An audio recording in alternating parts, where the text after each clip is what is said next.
And that's what climate change is about. It is literally, not figuratively, a clear and present danger. We are in the beginning of a mass extinction. The ability of CO2 to do the heavy work of creating a climate catastrophe is almost nil at this point. The price of oil has been artificially elevated to the point of insanity. That's not how you power a modern industrial system. The ultimate goal of this renewable energy, plan is to reach the exact same point that we're at now. You know who's tried that? Germany. 7 straight days of no wind for Germany. Their factories are shutting down. They really do act like weather didn't happen prior to 1910. Today is Friday. It is indeed Friday, and welcome to the 50th version of Climate Change Roundtable. I'm your host, Anthony Watts, Senior Fellow for Environment and Climate at the Heartland Institute. And with us today is our usual panel.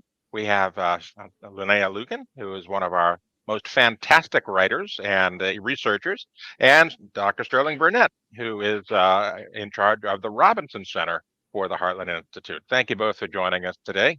And thank you all for those of you that are watching us on live stream. We appreciate you joining us every Friday. And we look forward to having your questions posted up in comments, and hopefully we can get to them later. So feel free to post up those questions as soon as you think of them. Today, we're going to cover an ugly, ugly topic, and it's something I've been dealing with, and I know our panel has been dealing with for years, and that's Climate Incorporated. Climate Incorporated is big money, and despite the fact that climate skeptics are usually they try to label climate skeptics as being in the employ of big oil because apparently we're not intelligent enough to have our own opinions. We have to be paid to have an opinion, which is absolutely false. And I want to say, for the record, I have never taken a dime from big oil in any way, shape, or form.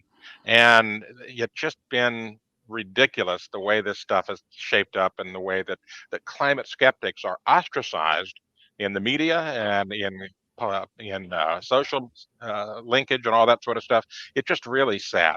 So one of the things I want to get to before we get into that is what we've done this week to counter this kind of stuff. We put together a book. Sterling and I were co-authors on this book, and we shipped this week 8,000 copies of Climate at a Glance to thousands of teachers across America. And guess what? We're already getting some fantastic feedback this morning from teachers that have been thankful to receive the book. And we've even had some asked for requests for more, 60 copies in one case.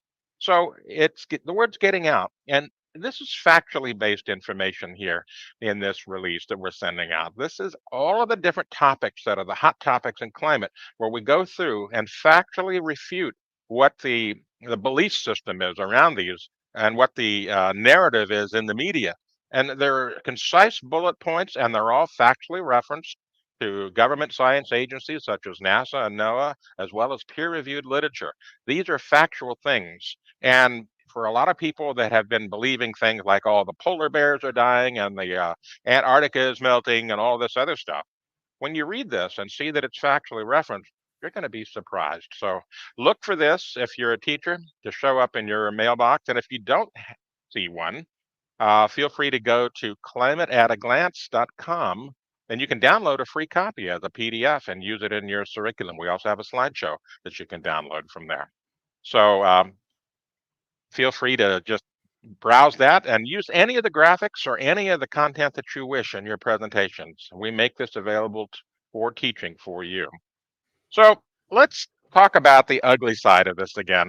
First thing I want to do is go to Al Gore. Al Gore is the most famous climate alarmist on the planet. And just a couple of weeks ago at the COP conference, he blurted out that the oceans are going to boil and all sorts of other ridiculous rhetoric. But he's stuck in a kind of a loop. And I want to play this clip that Sterling found for us that talks about the mindset of what he's got and how Al Gore seems to think that it's impossible to get things across. Let's see it. Change is necessary, and the financing of campaigns. Yeah. A famous journalist in the U.S. Over a century ago, Upton Sinclair, wrote, it's difficult to get a man to understand something if his salary depends upon him not understanding it. And if you substitute campaign finance for salary, you get part of the answer. But I know for a fact that there are many Republican members of the Senate and House who know that what they've been advocating is wrong and would like to crawl back from the end of the limb they've put themselves Go ahead on. and pause that, Andy. Yeah. So that's his opinion, right? Sterling, what do you think about that? Well, he's basically saying that if you disagree with him in particular, but with the climate alarm narrative in general, that there's only one legitimate reason for it, and that's you're bought and paid for. Lord knows, I wish all the years I've been accused of being bought and paid for, I was actually raking in that big wall of money. Not the case. But the problem is, once again, it's Al Gore being the pot calling the kettle black. Here's a man who's made more money off the climate alarm scare than possibly anybody else in history. He gins up the scare. He sets up a sustainable development fund. He makes millions off that because the companies in his fund are getting government subsidies and the government's hyping the scare.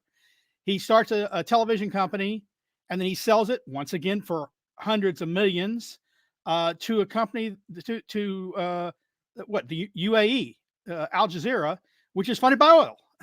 So he's the biggest profiteer of all. But he's profiting not off the oil per se, but the fear that he is generating. He's like some guy selling gold on inflation fears out there every day, telling you the market's about to crash. The market's about to crash. You better buy gold. Buy gold now. Well, he's buying climate alarm now. Buy climate alarm now. You can profit, and he's done handsomely. I liken it to being a preacher that's trying to put the fear of hell into you. You know, if you don't repent now, you know, you're going to go to hell. And literally, that's the kind of future that they predict for us, you know, a hellish, hot future. But except to be fair to preachers, they don't typically directly profit from the hell mongering. You know, maybe they get a few more people in the pews and a little bit more donations in the tin, but he's directly profiting from this fear. Right. Linnea, what's been your experience with being accused of being in the pocket of big oil? Well, before I came to Heartland, I worked for Big Oil for a minute. So I did profit a little bit off of Big Oil, but my experience in Big Oil is that they are all in on the climate alarmist narrative themselves. And what I've pointed out to people is that you think that you're fighting big oil by getting big offshore wind installations put in and all sorts of big solar installations. But some of the biggest players in those renewables are also the big oil companies, BP, Exxon, Chevron, not to quite the same degree as BP for Chevron, but Shell, they all play the same game. So you're really not fighting big oil. You're actually probably getting money from big oil if you are in the renewables game. So I don't know. It's, it's an integrated and complex kind of corporatist structure. And the only people who are really losing are the small mom and pop oil companies that can't keep up with the regulation, which is, again, good for the big companies because they can afford to pay for it. The rest of them can't. Yeah, and it's crazy, you know, they're calling the kettle black, you know, the pot calling the kettle black, but they're the ones on the other side that have the most money. I mean, just for example, last year, Stanford University got a $1.1 billion grant from someone who was exceptionally rich and had money to burn, and that was to form a climate change center. Now, we're up against this every day, and I wanted to show you this quote from Edward Snowden. And you may remember he released a lot of very secret files that showed what the government was actually doing behind the scenes. And he said, people don't realize how hard it is to speak the truth to a world full of people that don't realize they are living a lie. And that's really what we've got going on with climate and climate alarmism, particularly.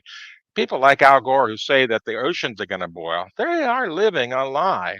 And trying to get truth to counter that narrative is next to impossible because the mainstream media and corporate media are in on the big lie. They're in on the, we've got to spend money on renewables. We've got to save the planet. There's all this noble cause corruption going on where they think what they're doing is right.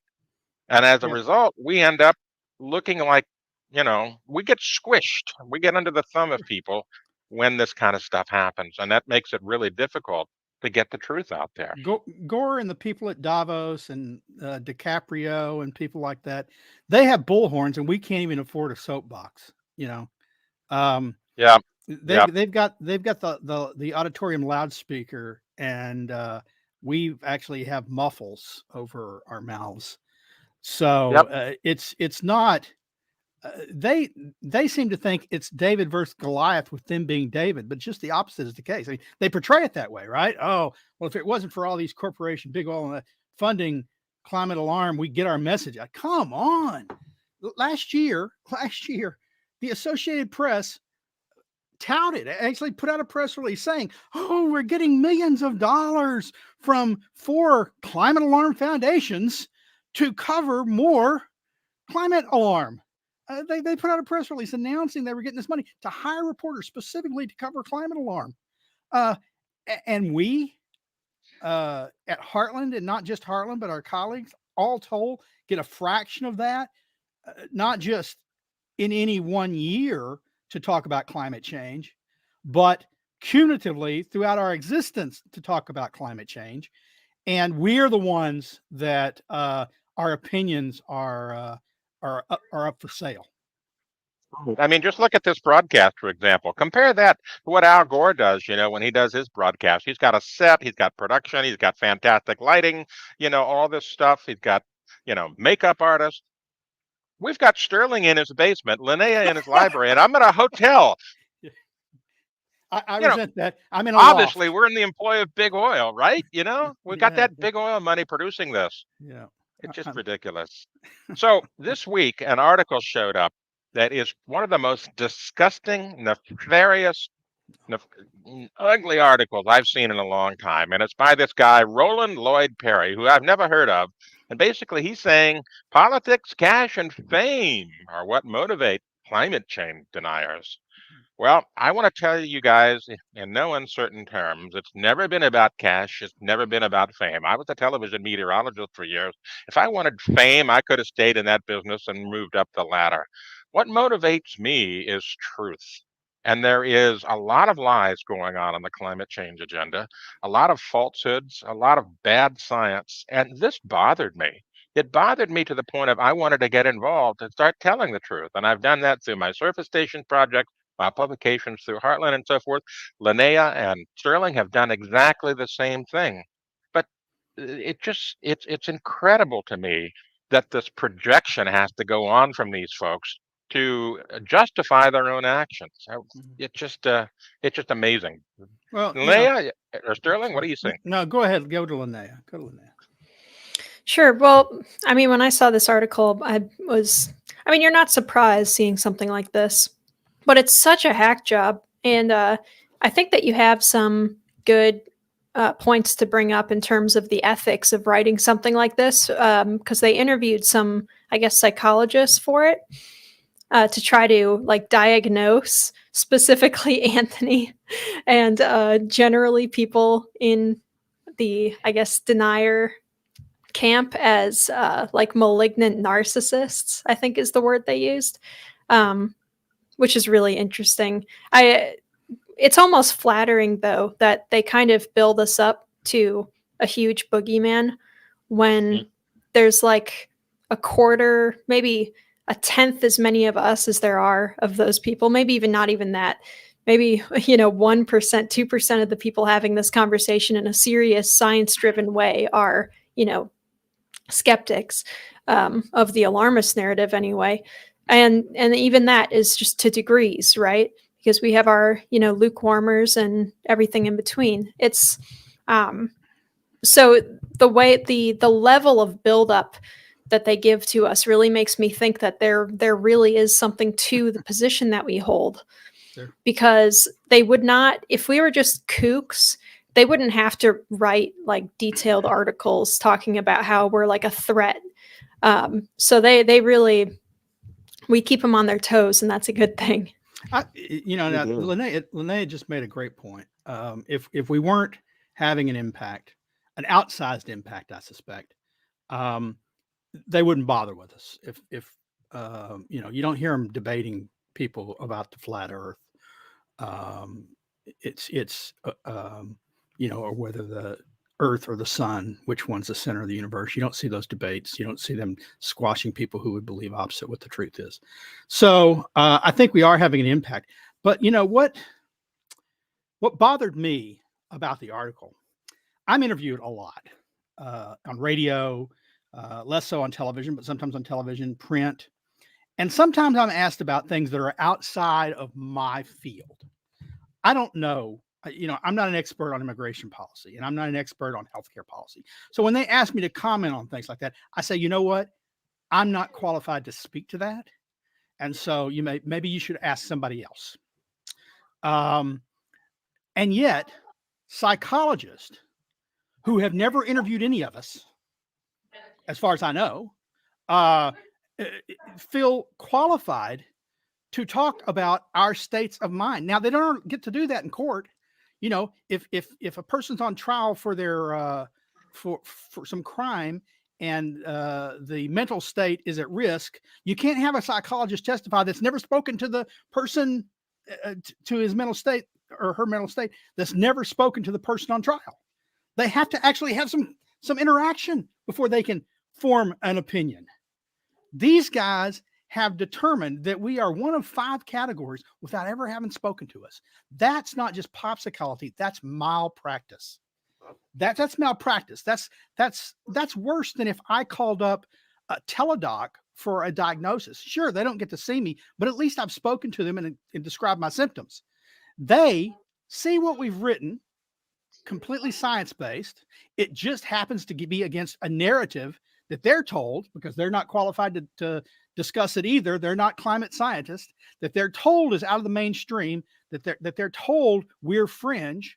And they say, so what do you think of these fringe people? And they give a diagnosis. That's malpractice. Yeah, I will point out that Stefan Lewandowski, who is named in that article, was one of the people that diagnosed, myself and others, including Steve McIntyre, several years ago. He wrote a paper and he got it published in a psychology journal, basically saying climate deniers are nuts and this is why. And, and then rattled off all of the psychological reasons. Well, that was a huge breach of professional ethics. And we got that paper pulled. We complained to the journal and said, this guy has never talked to us.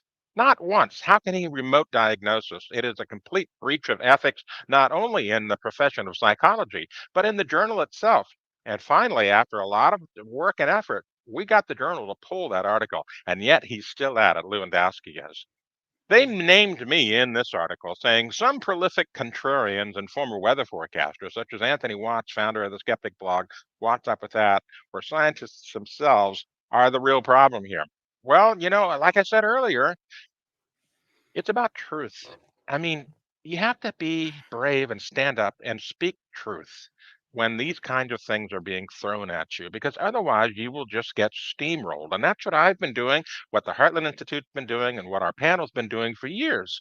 We stand up against these false narratives, these outright lies, and we have to, because who else is doing it? A lot of folks get very afraid about standing up, particularly in academia.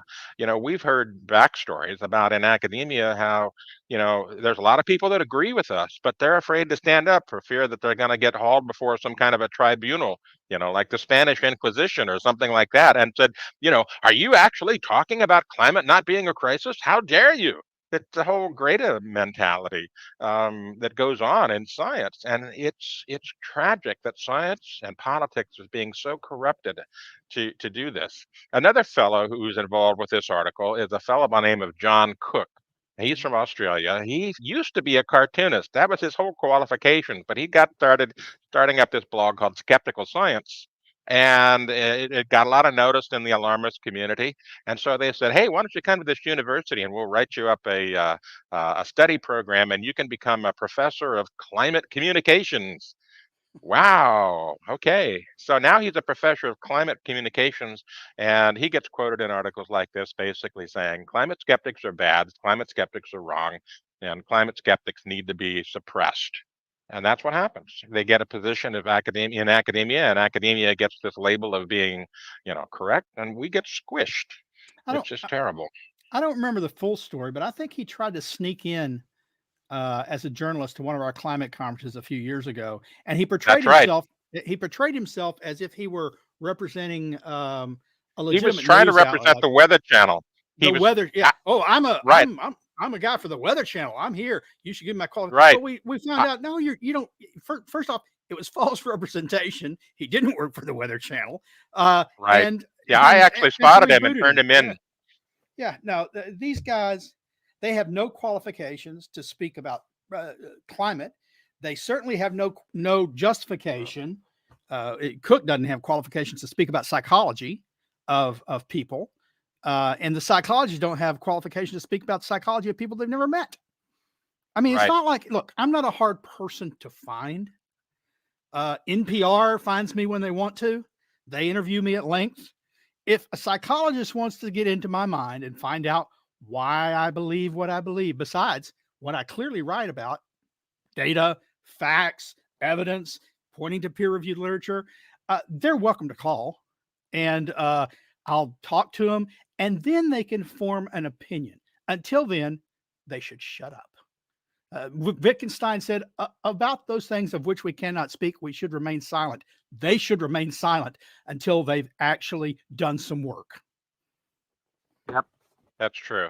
And we get suppressed. We get suppressed not just by academia, we get suppressed by the corporate communications cabal out there as well. Just a couple of weeks ago, we had Dr. Judith Curry coming on this program to talk about her views about, why climate is such a wicked problem and why it's very uncertain to predict the future. And yet, just literally a few minutes before we went on the air, we got a notice from Google/YouTube that says, I'm sorry, your channel has been shut down because you're nasty. You said something a year ago that we didn't like. So they shut it down.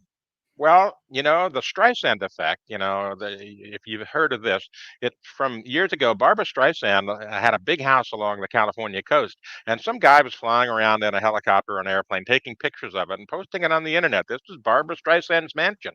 Well, she didn't like that, and so she sued to get these pictures taken off the internet, and it had a tremendous backlash effect, whereby all of a sudden the pictures she was trying to suppress were all over the internet because everyone was interested in this story. It completely backfired on her. And so that episode was named the Streisand effect. That's exactly what happened in the case of them trying to suppress our program with Dr. Judith Curry. That episode went viral and got more views than any of our other presentations to date. Over 150,000 views, because people were interested to find out what she had to say that was so terrible that it had to be suppressed by YouTube. It's amazing. Well, it's actually, you call it the Streisand effect. I call it the gun store effect. Every time they talk about passing gun control laws, gun sales go through the roof. They put more semi-automatic rifles on the streets, the lawmakers have, through their attempts to ban semi-automatic rifles than ever would have been on the streets otherwise. Yep. It's and so yet we continue to be labeled the bad people. Our views are continued to be labeled as being bad for the earth, bad for humanity, bad for everything. And yet we're trying to speak the truth. I think of some of the things that you guys have written, in particular Linnea, some of the articles you've written and pointed out that are just so logical and straightforward. You wonder how people can't see this for themselves. Do you have any kind of an idea, Linnea, why so many people live with blinders on when it comes to basic facts about climate? Well, it's kind of what we were talking about before. And I don't always blame people for not, if you're not exposed to the other side of the argument, then you're not going to necessarily connect the dots. You might think, this doesn't quite make sense what they're saying on TV, but I'm not a scientist. I don't know. Not everybody has the time to like deeply research everything. If we all did that, half of our day would be spent just fact checking everything that we hear on the news, which someone's got to do, but you have to use Like a little us, bit right? of prudence and selectiveness. Yeah. You have to use a little bit of, you have to be a little bit selective with what you decide to chase down. I might have mentioned this quite a few episodes ago, but there is a joke about the media where, an economist is reading the newspaper and he reads the sports section and he's like, oh, okay, I understand. And then he reads the business section and he's like, these journalists don't know what they're talking about. This is nonsense. And then he reads the geopolitics section and he goes, I'm sure this is correct. So it's kind of like, you know what you know, and sometimes you can expand it. But I don't blame people for not. What I do blame people for is when people say things that are patently absurd and they don't bother to check. They just kind of absorb it and say, well, that is literally something that I could go outside right now and look and see that it's untrue. But I'm not going to do that because it falls in line with some kind of a narrative that I already believe. So that kind of thing is kind of inexcusable. If the weatherman says, it's sunny all day today, and you go outside and it's overcast, and you're like, but the weatherman said it was sunny. So that's what I'm going to decide to believe. That kind of stuff is nonsense. Right. When it is sunny, when it's cloudy and it's supposed to be sunny, that's a failure of a computer model in most cases these days. Right. And people look at that, speaking of that, a little bit off topic, but man, it cracks me up when people complain about how, meteorologists don't always get it right, and how, the joke forever is that you can't trust the Weather Channel to predict anything on the 10-day forecast or even the 3-day forecast accurately. But then they say, but I believe that a climate scientist can tell me to a 1/10 of a degree what the temperature is going to be 100 years from now. And what the effects of that will be, and what the Yeah. effects of that will be. Yeah. On weather events, right? Yeah, we can't know what the weather will be like 3 days from now, but we can be confident of it 100 years from now. Madness. Getting back, there's two things that are really interesting about the article that they talked about, but what we're constantly up against. Anthony's up against it. Linnea's up against it. All of us at Heartland are up against it, but not just us. Our colleagues, our associated think tanks. It's constantly said, oh, we get all this money. We get all this money. We get all this money. Look, Heartland hasn't received any money from Exxon or others in, I think, 15, 16 years now. And when we were getting it, it was a small part of our donations. More importantly, it was given to us not to support their point of view. They came to us and gave us money because we had a point of view already that they believed in. But they stopped giving to us because it became inconvenient, because they started, I don't know if they bought into the claims, but they wanted to buy a good image, and they stopped giving to us. Yet we keep going on. Now, I'm a philosopher by training, and I constantly say, look, you attack me ad hominem. You don't look at my arguments. You attack my character. And that's an illegitimate form of argument, but that doesn't make it ineffective. I try not to do that. I won't say that I always succeed, but I try to avoid that. So I'm not saying that the people on the other side are bought and paid for. But as far back ago as Dwight Eisenhower's farewell address, everyone knows that farewell address because he talked about the military industrial complex, and he warned of the dangers of the military industrial complex taking over the economy and becoming sort of a constant war state. The second half of his speech, not many people pay attention to, but it warned about basically the science industrial complex, the science government contract. He says, look, big government is now in science big time. We're giving millions of dollars, and you got to worry. He warned about this. He says, you got to worry that they will take over the agenda of science, that funding dollars will go to what the government wants funding dollars to go to, and thus the scientists will say what the government wants them to say. And since government, by and large, seeks more and more power and influence over people's lives, this is what history shows us. You don't see typically government shrinking. I'm not sure about anybody else, but I didn't need 300 new laws over my life last year and 10,000 pages of new regulations telling me what to do. I was getting along okay. But government grew, and government does grow, and they fund people who support the idea that government needs to grow. You don't see them funding much research that says, oh, air's getting cleaner, we don't need to do that much, we need to cut back. The same thing with climate. And so Eisenhower warned about this. If you want to know where the big money in climate is, it's not in climate realism or climate skepticism. It's in climate alarm. That's where the billions, hundreds of millions of dollars go. That's what the government is funding. You go to the universities, it's not the skeptical scientists who are getting the funding. It is the I won't say the bought and paid for scientists. It's the scientists who understand what it takes to bring in big dollars from the government, and that means painting an alarming picture.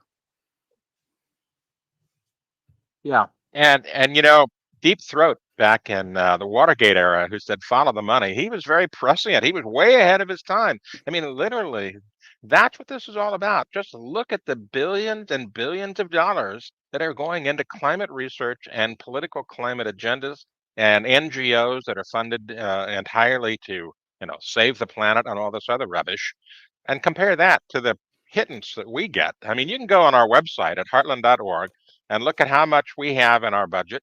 You can look at, all of that and compare that to the amount of money that's being thrown at the climate change agenda out there. It's just amazing. So one of the things that's happened since we got suppressed by Google and YouTube over our Dr. Judith Curry episode is that we're now getting much more freedom because some people there realized in the YouTube world, hey, wait a minute, we're really screwing these guys over. And so we got some things that have been rescinded that had been restricted to us before. We used to not be able to do things called super chats, and we used to not be able to monetize our channel and other things. Well, now all of a sudden, after they boneheadedly suppressed us and got taken to the cleaners for it, those things have been opened up now, right? Well, do you think, now let me ask you, said you think, you implied that they felt like, oh gosh, we suddenly realized we screwed them over. Or do you think what it was is they realized they screwed themselves over? YouTube says, well, we can have people watch this here, or we can have them watch it someplace else. And they're going to watch it. And they did watch it, by the hundreds of thousands, or, I don't know how many, what the actual final numbers were, but like you said, our largest broadcast ever wasn't on YouTube. Not ready for prime time. I want to introduce Andy Singer, who's our producer. He runs all of the switches in the background. He's been managing our YouTube channel for quite a long time. Andy, kind of give us the synopsis here. What happened? I used to host this show a little bit before you took over, which we're all happy for. But so I can explain the whole YouTube censoring us and us getting out of the basement. So the Judith Curry episode, which got our channel pulled for 2 weeks, was labeled as misinformation from YouTube. We previously had one other misinformation strike. I believe it was related to either vaccines or election content. I'm not going to comment on what we said, but we attempted to monetize our channel in the past, and YouTube labeled us as and I'm fully serious here, a dangerous channel. So we weren't actually able to monetize or use certain features that all of the channels were able to use. Now, the Judith Curry thing ended up being a massive benefit to us because it was insane. They banned us for a video 2 years ago where we literally verbatim read one of Trump's tweets to report on it, which you can't argue that's taking a stance. We're reading a tweet from the president of the United States. So we reached out to YouTube, and they had no choice but to back down on the misinformation claims. And because of that, we were able to fight back against the labeling of as a dangerous channel, become monetized, and then introduce all these new features, which we've wanted to introduce for over a year now. So, all right, I'll go back into my producer hole, but that's the story of why Judith Curry ended up being a viral video for us, and why we now have all these features. All right, I'm out. Yep. Well, I don't know about you guys, but I feel dangerous. Really dangerous. Yes, the dangerous trio. We discussed facts that are not to be spoken. You know, it's like from Harry Potter. You know, that which shall not be named.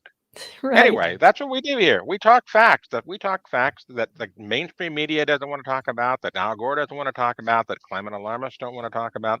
We do that every day. We slice and dice lies and exaggerations on climaterealism.com. If you haven't taken a look at that website yet, please do. Climaterealism.com.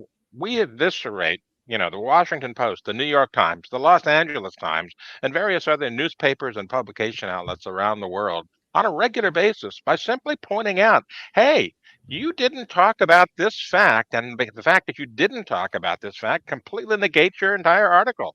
It's like they don't even want to try to do research. They just want to publish the narrative. It's really ugly. Any danger that I pose is to animals that I may hunt, or mirrors and camera lenses, I suspect. Yeah. So we got a question here. Will Happer talks about CO2 effect being logarithmic. Could you explain this with CO2 being already saturated in the atmosphere? I can take that on because I have a good analogy that I've been using for years to help people understand this. So let's say you're at a restaurant and you get a bowl of soup served to you. All right. So you taste the soup and you think, it's kind of bland. So you put some salt in the soup to spice it up a little bit. Taste it again, you think, needs some more salt. So now you put more salt into it and you taste it, and all of a sudden, it's too salty. Well, no matter how much more salt you add, it's still going to be too salty. And that's just the way CO2 acts in the atmosphere. The first little bit of salt or CO2 actually makes the biggest change. You add a little more and it makes more of a change. But once you get past a certain point where it's saturated, our taste buds' response to the salt is saturated. It's the same way with CO2. At a certain point where we get so much CO2 in the atmosphere, its response in the atmosphere to temperature is saturated, and we don't get any more effect. And so it's this logarithmic curve where we're at the flat top of it, and it's not going to get any worse. We're not going to get much more heating because the effect of CO2 in the atmosphere is already saturated. But the problem is that the media and climate alarmists portray it as a linear effect, as if it has no end. And so as a result, we get crazy things like the climate RCP 8.5 model that suggests that the future is going to be hellishly hot. Well, that was basically proven a couple of years ago that it's impossible. We burned all the fossil fuels on the planet and threw all that CO2 into the atmosphere. That model couldn't happen. It was completely impossible. So now it's not being used anymore by science, but the media still references it as the doomsday scenario because, you know, doom sells, just like the whole bleed it leads kind of thing in TV news. Do we have any more questions? Linnea, that's for you. Sure. Is it merely a function of business survival or science-driven belief in the narrative? It's probably both. I would say that a majority of people probably actually believe that CO2 has at least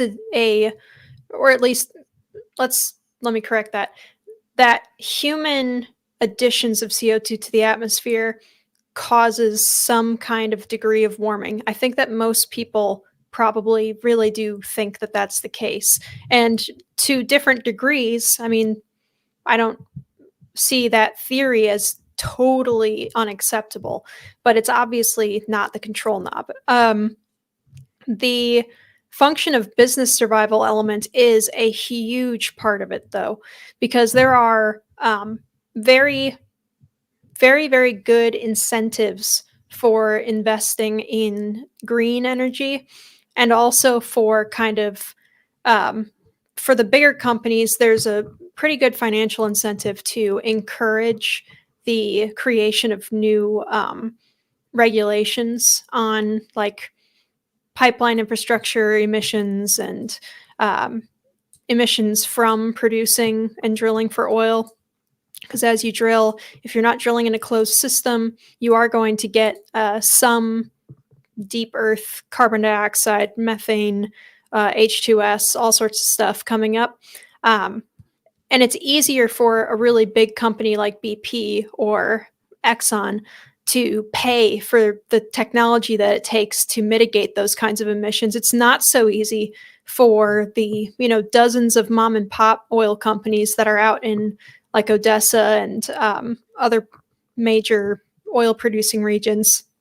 It's not so easy for them to keep up with those kind of regulations. So it's kind of a anti-competitive strategy. Well, like you say, it's a dual purpose. They are in a sense both the bootleggers and the Baptist. They are saying, "Oh yeah, we're all on climate too. It's a bad thing, and we're trying to transition away from it." In the meantime, they're putting their competitors out of business. Their reserves go up in price, in value, so they sell it at higher prices. They are piling on, and it's a good marketing ploy, right? Exxon didn't for years have a tiger in its tank and say they were funding all this endangered species work because they were worried about their bottom line. Because they weren't worried about their bottom line. They saw this as a way of saying we're green too. Plus, and the tax benefits from pushing the green stuff is pretty substantial. Biden was just complaining recently about the profits that oil companies made last year. And it's funny though, because so many of those companies like BP and stuff, get money from the what is it called, Sterling? I'm blanking on the name of the you talking about renewable production tax credit? Yeah, from one of the renewables tax credit. Yep. They get money from that, so it's kind of like, and they get money for research. They get money for research from the government into research into various low carbon technologies, carbon capture and storage, stuff like that. So the fact that they're not paying their so-called fair share in taxes is just a factor of, well, then don't give out this renewable production tax credit because they're taking advantage of it by, investing heavily in offshore wind. Let's go back though to the science part of that, because you said that they probably believe the science.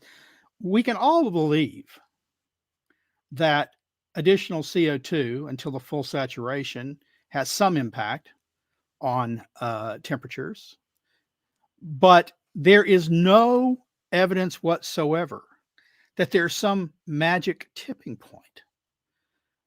1.5 degrees and 2 degrees are both made up. Whole cloth. What do we think it was? What do you think would be bad? 1.5. Okay, we'll all agree on 1.5. Beyond that, it's dangerous. Well, why does 1.5 become dangerous? They can't explain that except by pointing to climate models and pointing to the most extreme version of climate models, which might say there's some kind of tipping point. But they can't point to data or facts.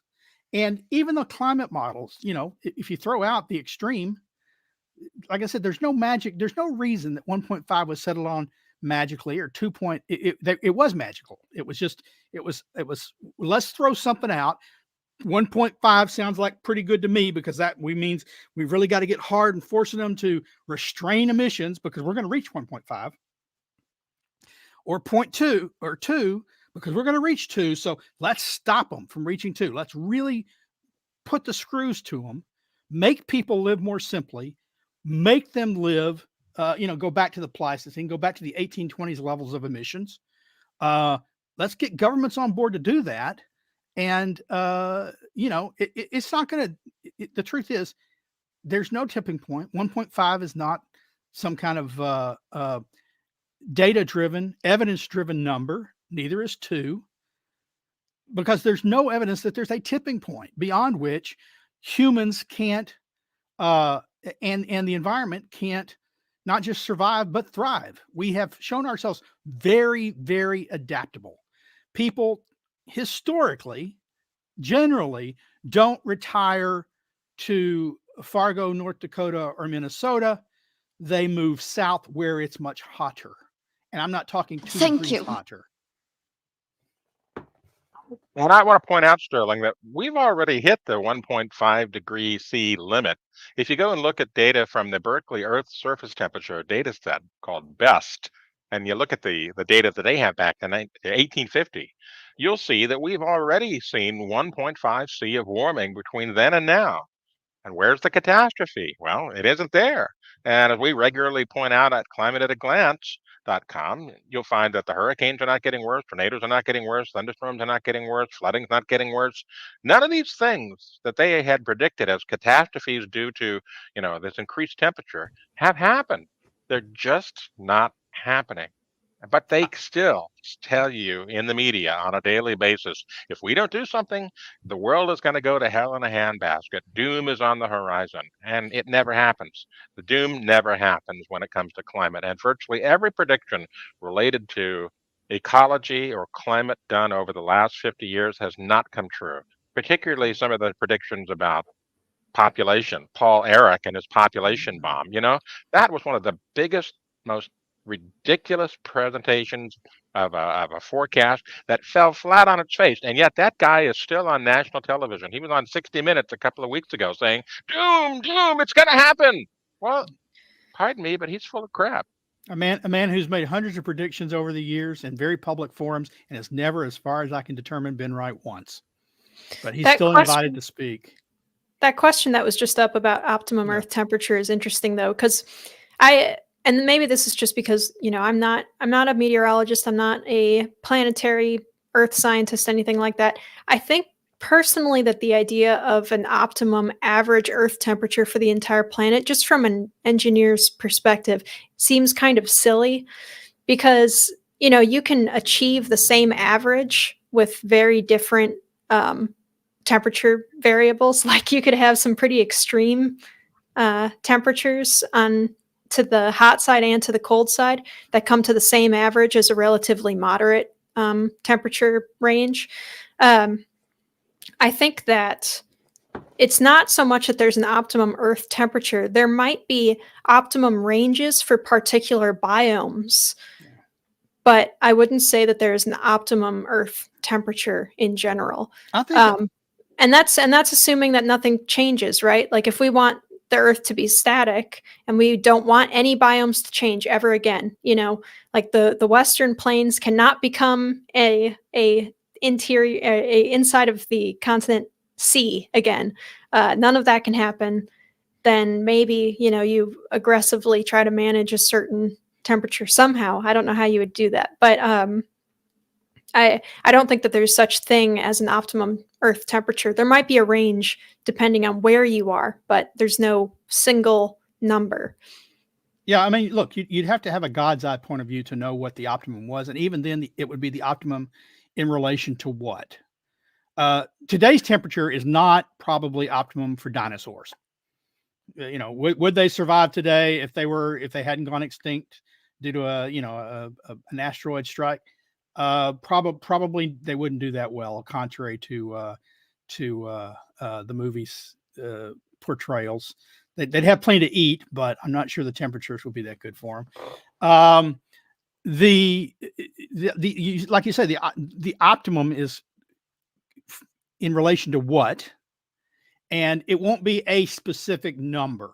It will be a range in relation to what. So we can say something probably about the optimum temperature for an old growth forest made up of Sitka spruce and redwoods. We can say what the optimum temperature is, probably a range of temperatures for the heartland in the middle Midwest for the growing seasons.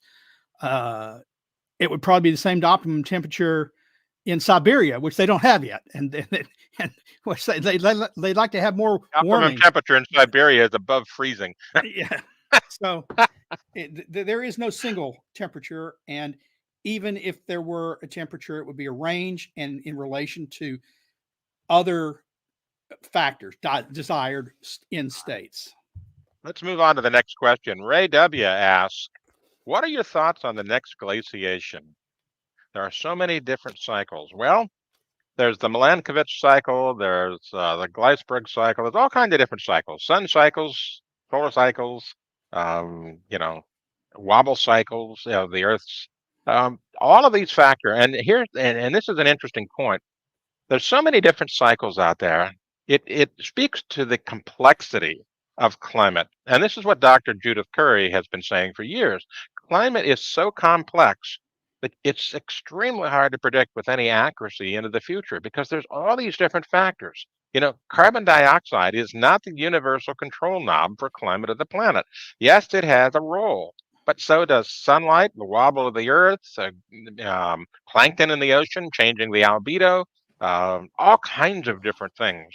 So regarding glaciation, yes, we'll probably have another one. Will it be mitigated by carbon dioxide? Possibly. Maybe less bad, and it may squish Montreal, but not New York this time. Who knows? Point is that the Earth's going to do what it's going to do, and the energies involved and the physics involved on the large scale in the solar system and on Earth are much larger than anything that we can muster with a half a watt to a watt or so of solar change due to carbon dioxide.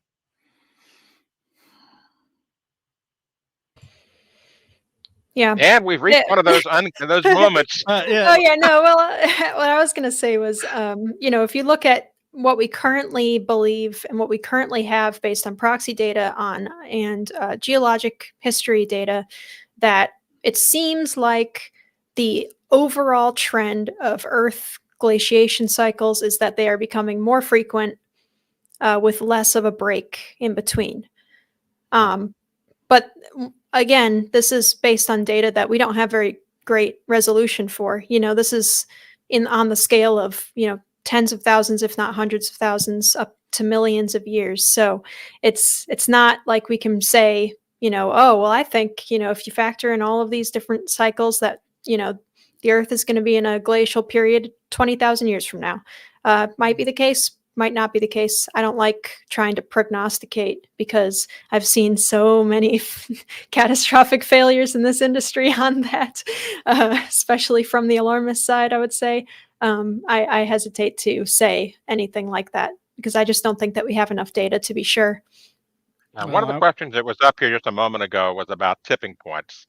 And I want to say, throughout Earth's history, there has never been a tipping point well, I shouldn't say that exactly. There's not been a warm tipping point where the Earth's gone into runaway greenhouse effect and everything roasted. That has never happened.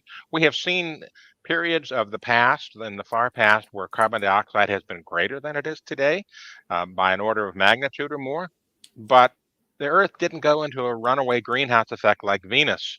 The title of our show here today is Climate Incorporated, Billions and Billions. And I want to speak to where that came from. That's from Dr. Carl Sagan, who ran Cosmos, the TV show on PBS in the 1980s. And he will always say billions and billions, and he got that catchphrase become his label. But the point is that he started the whole climate thing.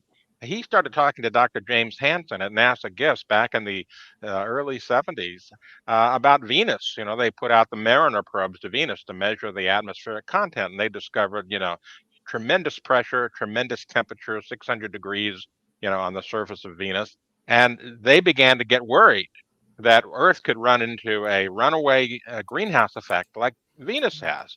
Well, it's just not possible. We don't have the same kind of atmospheric contents that Venus has. We don't have the amount of carbon dioxide, and we could never get there. So we're not ever going to get into a runaway tipping point associated with carbon dioxide like's happened on Venus. We have had tipping points with glaciation, however, where, the wobble of the Earth changes, the insulation coming into the poles changes, and so as a result, we get more accumulation of snow and ice over a period of time. And that grows until the wobble changes or something else changes in the planetary system.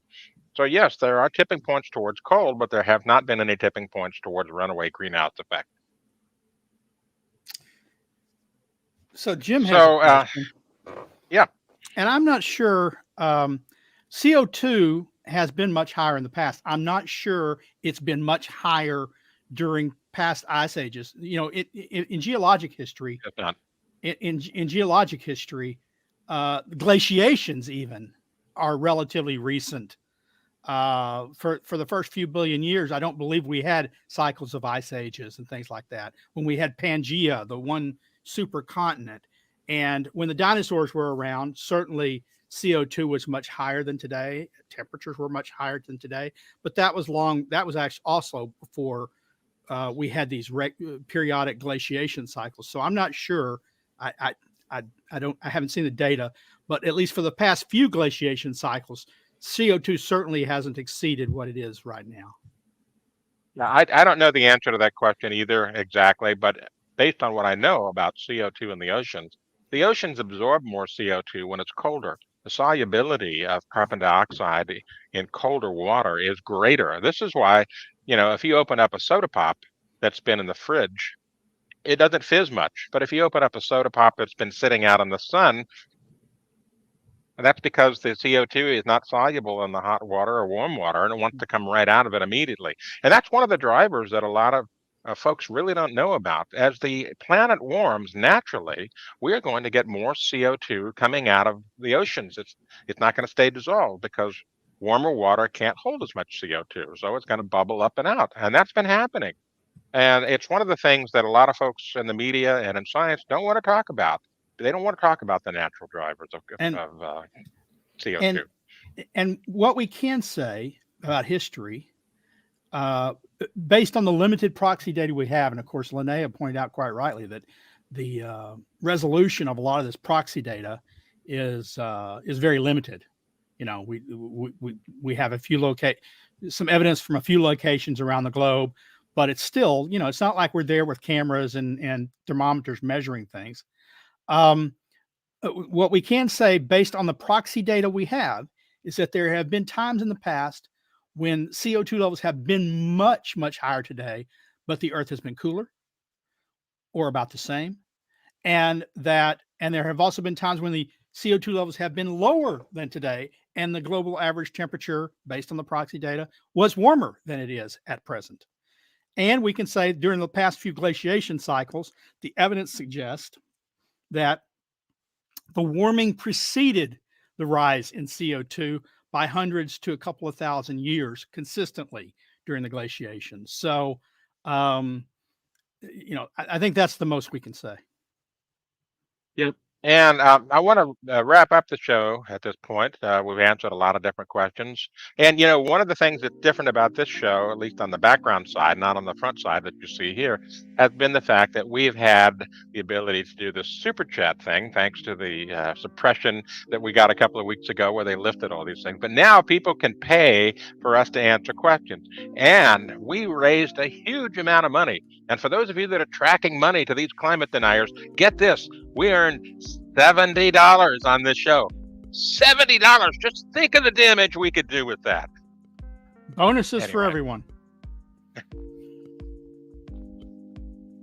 Anyway, thank you, Sterling. Thank you, Linnea, for being with us today. And thank you, our viewers, for tuning in every week. I want to remind you to visit our websites at climaterealism.com and at climateataglance.com for factual-based reporting on climate without the hype. And we appreciate you joining us today. I'm Anthony Watts, Senior Fellow for Environment and Climate at the Heartland Institute, thanking you again and wishing you all a good day.